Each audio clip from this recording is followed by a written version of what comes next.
Following up on yesterday's deadly crash on the I-81 bridge in Harrisburg, PennDOT and state police are urging drivers to pay attention, especially when a disabled vehicle is on the shoulder and in construction zones this summer. Jeremiah Marshall joins us now. Jeremiah. Yeah, Alicia, Dennis, safe driving is crucial around this time of year because many construction crews will be working on the side of the road. Staying aware behind the wheel can help prevent an accident and save a life. Construction season is here, and workers with PennDOT need drivers to be aware of their surroundings. Pay attention to the signs. We do let you know ahead of time for a work zone that you're coming into a work zone.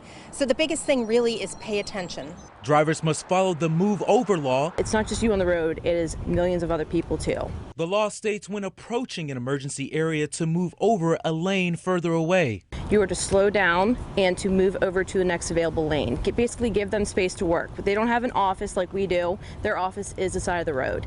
And unfortunately, it is a very dangerous office to have. Since that law was changed of April 27, 2021, there was already over 2,600 citations given out.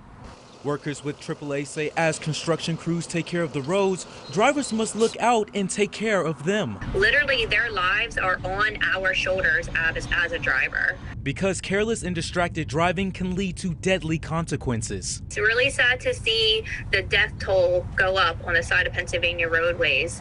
It's somebody's family member, you know, and while you're thinking of where you have to go and what you have to be doing, that's somebody's family member or friend who is standing there on the side of the road just trying to do their job. And state police say a violation of the move over law can range in penalties and fines starting at $500. As for the fatal crash on I-81, state police say that is still under investigation. In studio, Jeremiah Marshall, ABC 27 News.